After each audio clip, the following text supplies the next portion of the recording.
Et les amis, il faut savoir que vous n'êtes pas au bout de vos surprises. Vous n'êtes pas au bout de vos surprises. Parce que ce que je vais vous dire là, ça va vous choquer. Vraiment, il faut savoir que Dieu aime ses enfants. Vraiment, Dieu, il aime ses enfants. Dieu, il est grand, il est merveilleux, il est bon. Parce que franchement, j'ai évité le pire en fait. Hi guys, j'espère que vous allez tous et toutes bien. Moi ça va super bien, donc j'espère que c'est le cas pour vous aussi les amis. Comme vous avez pu le voir sur le titre de la vidéo, je reviens avec une nouvelle story time. Story time les gars. La fois où j'ai failli me faire sacrifier par un brouteur. Oui, par un brouteur. Genre moi là, la petite beauté que vous voyez devant vous là. J'ai failli me faire sacrifier parce que j'étais une petite fille bandite. Avant de continuer la vidéo, les amis, si vous n'êtes pas encore abonné à ma chaîne, vous attendez quoi? Abonnez-vous, likez, commentez, partagez et activez la cloche de notification. Comme ça, vous êtes au courant dès que je poste une nouvelle vidéo. Si vous ne m'avez pas encore sur mes réseaux, les amis, je vais les afficher juste à l'écran. Je vous invite d'aller m'ajouter sur Snapchat, Instagram et TikTok. Très important aussi les amis d'aller me rajouter sur Instagram parce que les abonnés là-bas ça ne monte pas, c'est pas normal. Vous pouvez aussi aller tout de suite dans la barre de description, cliquez sur les différents liens, comme ça vous redirige directement vers les différentes pages. Donc les gars, on va aller à la genèse de l'histoire. Comme vous le savez peut-être déjà, je l'ai déjà mentionné ici dans l'une de mes vidéos, je suis ivoirienne, 100% ivoirienne, voilà. Donc je suis née et j'ai grandi en Côte d'Ivoire avant de déménager ici au Canada. Donc il faut savoir que j'ai vécu en Côte d'Ivoire jusqu'à mes 13 ans. Ensuite de ça, on a déménagé au Canada.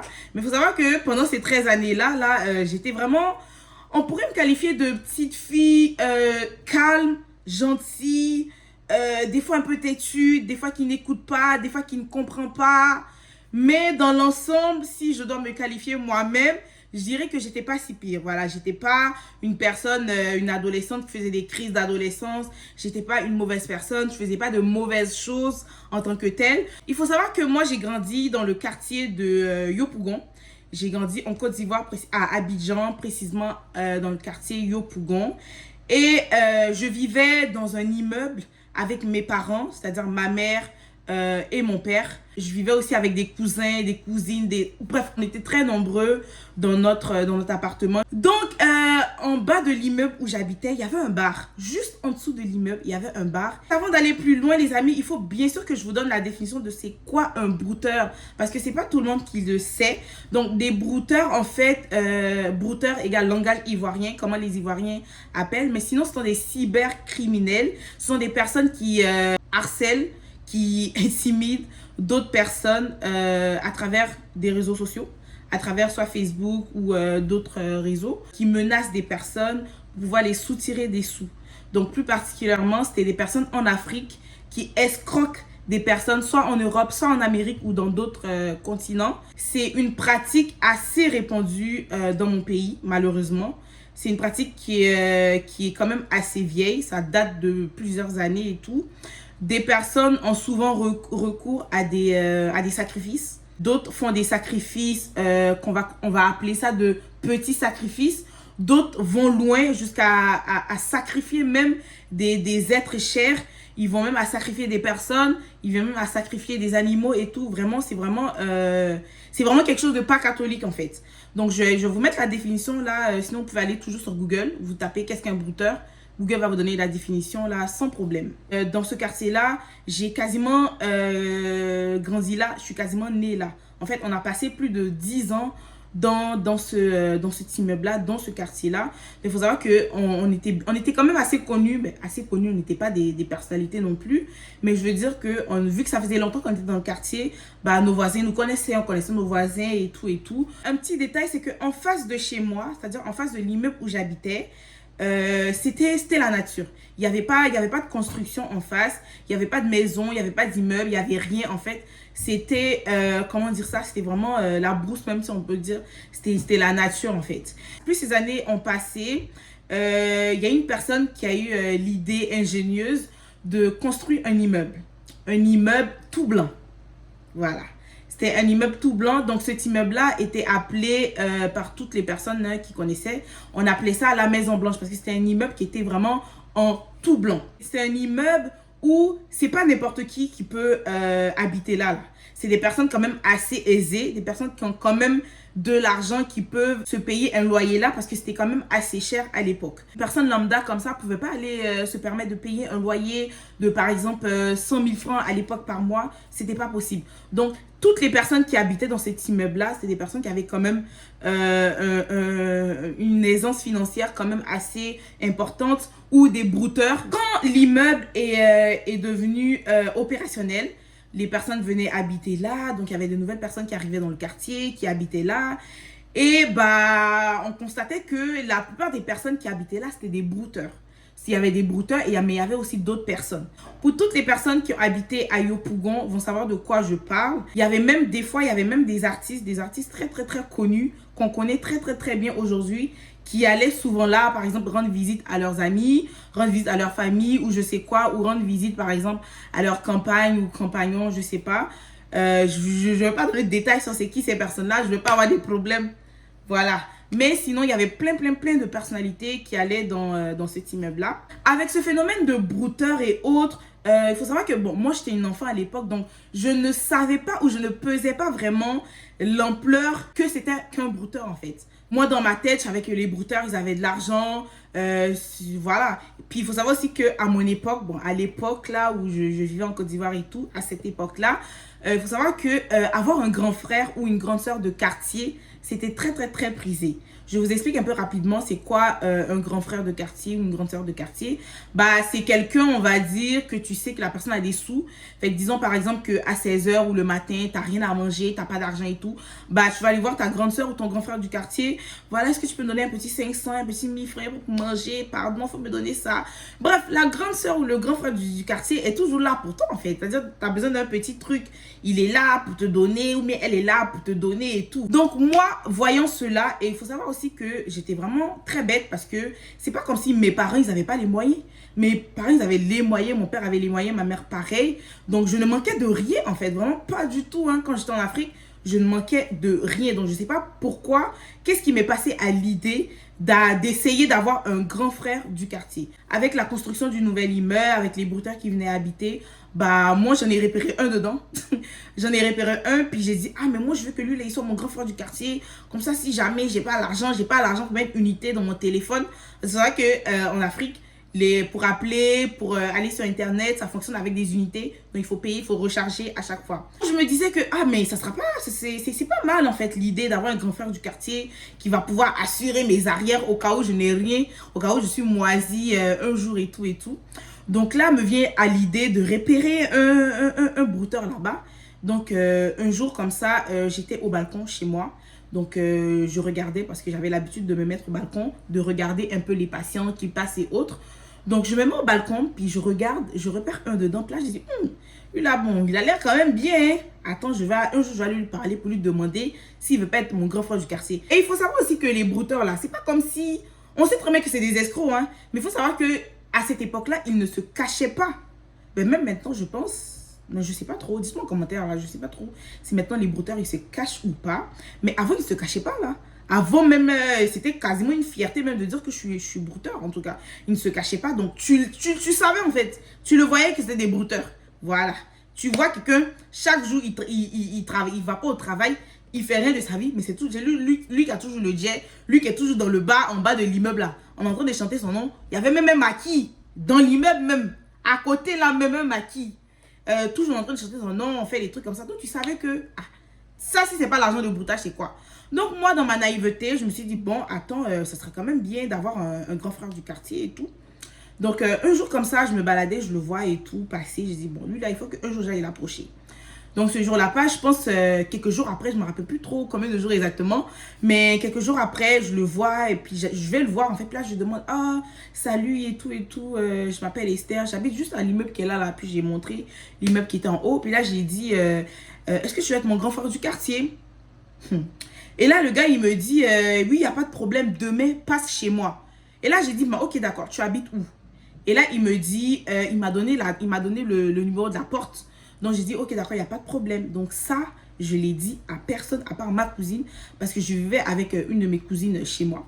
Donc, je l'ai dit à elle, mais elle aussi, elle n'était pas... Bon, nous deux, on n'était pas intelligentes, et donc elle était bête, autant bête que moi. Donc elle aussi, au lieu de dire non, Esther, fais pas ci, nanana, au contraire, elle m'encourageait même pour aller dedans bien. Après, c'est pas de sa faute, hein, c'est de moi ma faute. Parce que moi-même aussi, j'aurais pu prendre mon cerveau pour réfléchir. Mais bon, donc je l'ai dit, et tout, elle me dit, et là, elle était toute contente, elle me dit, ah, donc tu vas avoir un grand frère du quartier et tout. Ah, ça c'est bon. Moi-même, il faut que je me trouve un grand frère du quartier et tout, et tout, et tout, et tout. Donc là, j'étais trop contente. Je l'ai dit à personne d'autre à part ma cousine.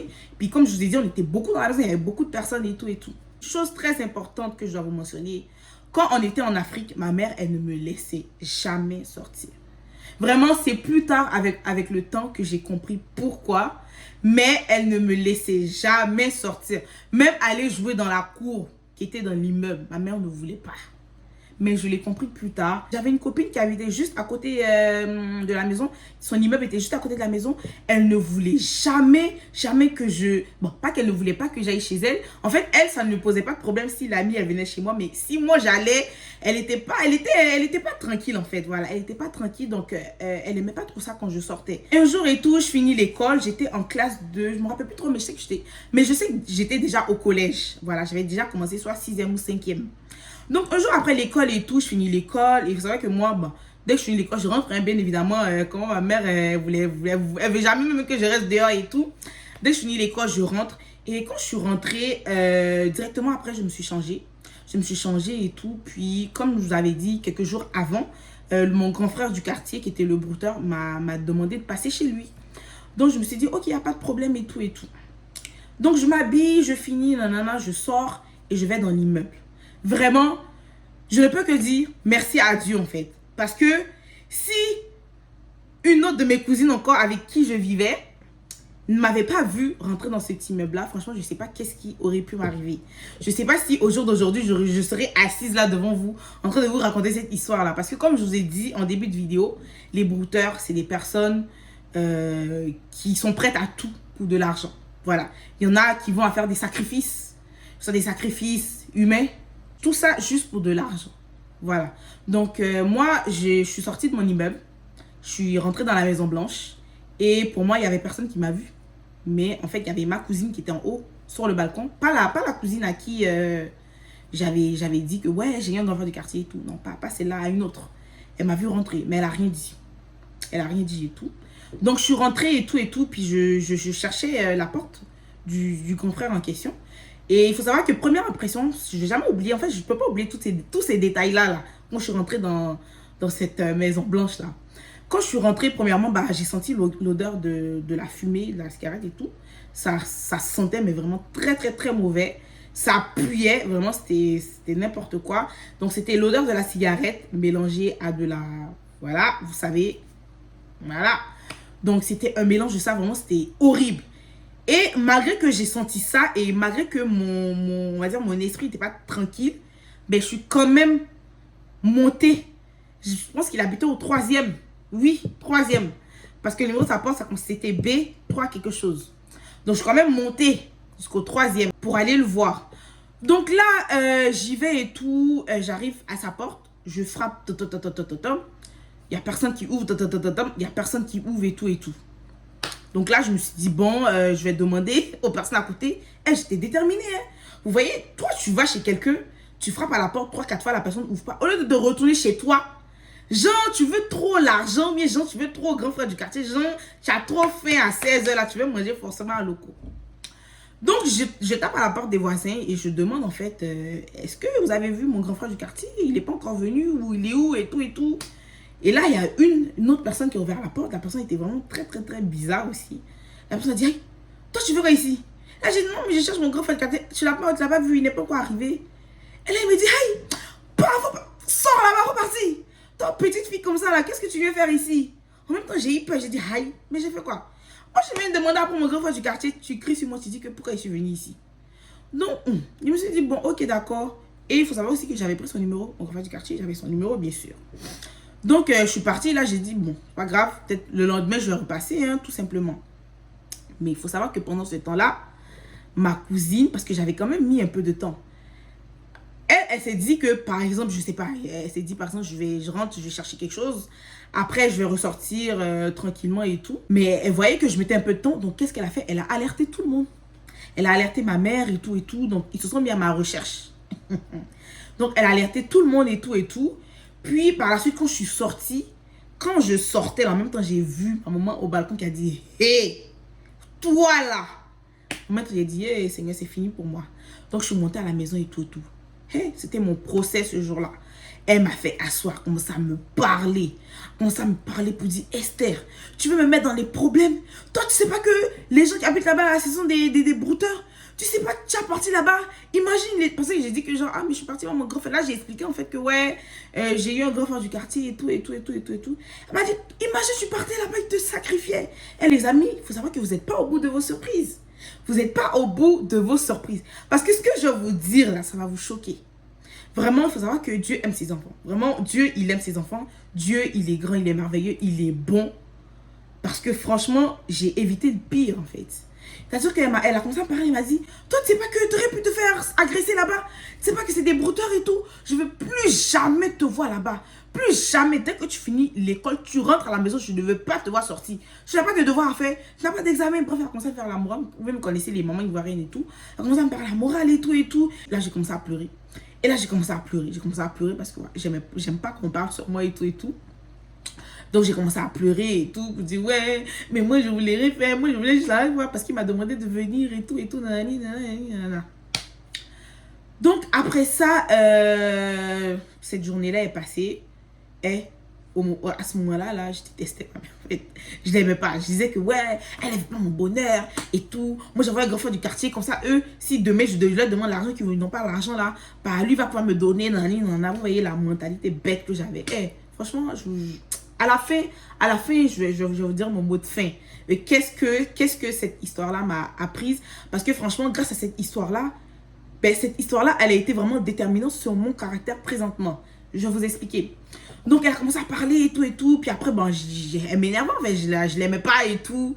Mais c'est plus tard que j'ai su que, voilà, c'est parce qu'elle voulait mon bien. C'est parce qu'elle m'aimait qu'elle a réagi ainsi.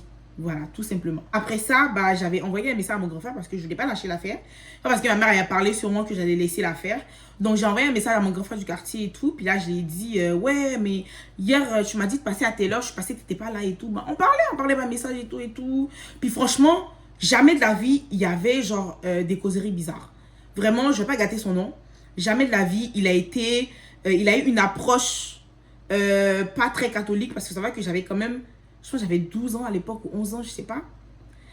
Puis lui, c'était quand même un grand là. Donc jamais il y a eu ce truc-là un peu, voilà, vous savez de quoi je veux parler? Jamais, vraiment, jamais de la vie, vraiment. Donc, je lui ai demandé, ouais, et puis elle m'a dit, ah, c'est parce que j'étais occupée et tout. En tout cas, passe tel jour, tu vois. Et là, je me suis dit, ok, d'accord. Donc, entre-temps, je faisais ma vie, hein, j'allais à l'école, j'ai écouté un peu ce que ma mère me disait. Même si j'essayais des fois de me faufiler, mais quand je voulais sortir, on m'attrapait. Retour à la maison. Puis un jour, je voyais que bah, je ne le voyais plus trop dans le quartier. On n'avait plus de ses nouvelles. Bref, c'est comme s'il avait disparu. Il avait déserté. On ne comprenait pas. Donc, je demande aux gens, à des amis avec qui il avait l'habitude de traîner, que je connaissais aussi. Je demandais, mais vous n'avez pas vu mon grand frère du quartier et tout. Puis là, il ne me répondait pas. Ses amis, ils ne me répondaient pas en fait. Limite même, je parlais, on me regardait et après ils continuaient leur chemin. Là, j'ai dit, bah ok. Et il faut savoir quoi, les gars,